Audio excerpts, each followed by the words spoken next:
నలిగిన దారిలో నడవడం తేలిక, అదే ముళ్ళు రాళ్ళు ఉండే దారిని ఎంచుకుంటే అడుగడుగునా ఆటంకాలే. ఎవరు ఏ దారినైనా ఎంచుకోవచ్చు.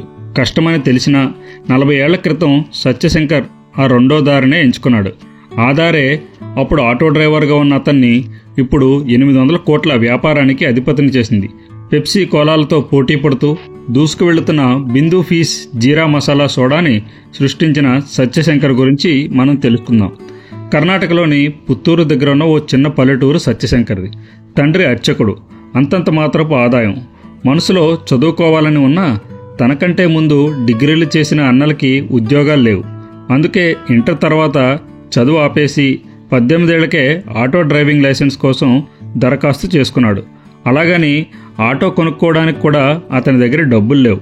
కేంద్ర ప్రభుత్వం యువతకు స్వయం ఉపాధి కింద ఇచ్చే లోన్ తీసుకుని కొన్నాడు. ఆటోతో వచ్చే ఆదాయం బాగానే ఉండేది. కానీ ఆ ఆటోతో అక్కడక్కడే తిరుగుతూ పుత్తూరుకే పరిమితం కావడం అతనికి నచ్చలేదు. అదే కారు కొని నడిపితే జిల్లా దాటి బయట ప్రపంచాన్ని చూడొచ్చు కదా అనుకున్నాడు.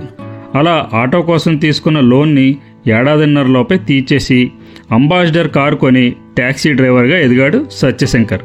ఈసారి ఆ కారును కూడా అమ్మేసి మరికొంత సొమ్ముని కలిపి ఆటోమొబైల్ గ్యారేజీని ప్రారంభించాడు. అది బాగానే నడిచినా అక్కడికి వచ్చే వినియోగదారులు వాహనాలు విడిభాగాలను కొని ఆ సొమ్ముని నెమ్మదిగా వాయిదాల పద్ధతిలో చెల్లించేవారు. ఎందుకంటే వాళ్ళకి బ్యాంకులో రుణాలు అంత త్వరగా దొరకవు. ఆ డబ్బేదో తానే ఫైనాన్స్ రూపంలో అందిస్తే అన్న ఆలోచన వచ్చింది. ఆ ప్రయత్నం సత్యశంకర్ని వ్యాపారంలో నిలబెట్టింది. కానీ ఉపాధి అవకాశాలు లేక ఆ ఊరి యువత నగరం బాట పట్టడం అతనికి నచ్చలేదు. ఒకప్పుడు తను పడ్డ ఇబ్బందులు మరొకరు పడకూడదని ఏదైనా మ్యానుఫ్యాక్చరింగ్ యూనిట్ని పెట్టాలనుకున్నాడు. ట్యాక్సీ డ్రైవర్గా ఉన్నప్పుడు తన కారులో వచ్చే టూరిస్టులు ఎక్కడికి వెళ్ళినా చేతిలో నీళ్ల సీసాలను ఉంచుకోవడం గమనించాడు. ఇప్పుడంటే బాటిల్ వాటర్ సాధారణం అయిపోయింది. కానీ అప్పుడు అలా కాదు. అందుకే స్థానిక యువతకి పని చూపించాలని ఎస్ఎన్జి కార్పొరేట్స్ స్థాపించి బిందు పేరుతో మినరల్ వాటర్ తయారీ సంస్థను మొదలుపెట్టాడు. కళలకు హద్దులుంటాయా? గిరి గీసుకుని ఆలోచిస్తే అవి కళలు ఎందుకు అవుతాయి? సత్యశంకర్ ఆలోచనలు కూడా ఒక చోట ఆగకుండా అలాగనే పరుగులు పెట్టాయి. స్నేహితులతో కలిసి ఓసారి ఉత్తరాదికి వెళ్ళాడు అతను. అక్కడే గోలీ సోడా నీళ్లకి జీరా కలిపిన రుచిని మొదటిసారి చూశాడు. బాగుంది, దీనికే కాసిన మార్పులు చేసి శీతల పానీయాల్ని అమ్ముతున్నట్టుగా సోడాతో కలిపి అమ్మితే ఎలా ఉంటుందన్న ఆలోచన చేశాడు. కానీ అదేమంతా చిన్న ప్రయత్నం కాదు. మార్కెట్లో కోలాలు, పెప్సీలదే హవా. వాటితో పోటీ పడడం చాలా కష్టం. కనీసం గుర్తింపు రావడం కూడా తేలిక కాదు. అయినా సరే జీర్ణశక్తిని పెంచే జీలకర్ర కాస్త మసాలా రుచిని కూడా జోడించి బిందు జీరా సోడాగా మార్కెట్లోకి తీసుకొచ్చాడు. అక్కడి నుంచే అసలు సవాళ్లు మొదలయ్యాయి. మసాలా రుచితో సోడాలేంటి అంటూ చాలామంది ఆ రుచిని అంగీకరించలేకపోయారు. 200 కేసులు పంపిస్తే అందులో సగానికి పైగా తిరిగి వచ్చేవి. దుకాణం వాళ్ళని అడిగితే వాళ్ళకి ఇవి నచ్చడం లేదు సార్, హెర్బల్ డ్రింక్లా ఉందంటున్నారు అనేవారు. ప్రయోగాలు చేయకుండా మార్కెట్లో ఉన్న శీతల పానీయాలు లాంటివి అమ్మితే బెటర్ అంటూ సలహాలని ఇచ్చేవారు.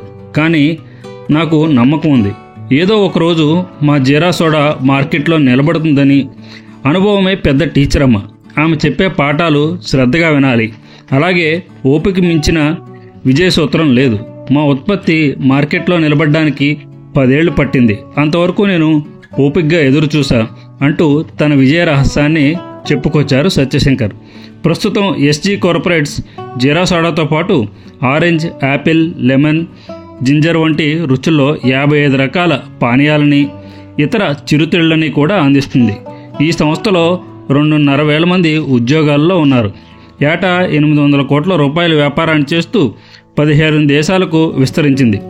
తాను లాభపడమే కాదు, సమాజానికి తిరిగి ఇవ్వాలన్న సత్యశంకర్ ప్రభుత్వ స్కూళ్లకు అవసరమైన స్వచ్ఛమైన నీటిని, కంప్యూటర్లని అందిస్తూ పేద పిల్లల్ని ఉన్నత చదువుల దిశగా ప్రోత్సహిస్తున్నారు. గ్రామాల్లో రోడ్లు వేస్తున్నారు. సక్సెస్ స్టోరీస్లో మనం గెలవాలన్న స్ఫూర్తిని రగిలిస్తాయి. కానీ ఫెయిల్యూర్ స్టోరీస్ని తెలుసుకుంటే సవాళ్ళని ఎదుర్కొనే ధైర్యం వస్తుంది అంటారు సత్యశంకర్. ఇంతకీ ఆయన స్ఫూర్తి ఎవరో తెలుసా? ధీరుభాయ్ అంబానీ అట. ఇది ఫ్రెండ్స్, ఆటో డ్రైవర్ నుంచి 800 కోట్ల వ్యాపారానికి పైకి ఎదిగినటువంటి బిందు ఫిష్ జీరా సోడా అధిపతి అయిన శ్రీ సత్యశంకర్ గారి జీవిత కథ.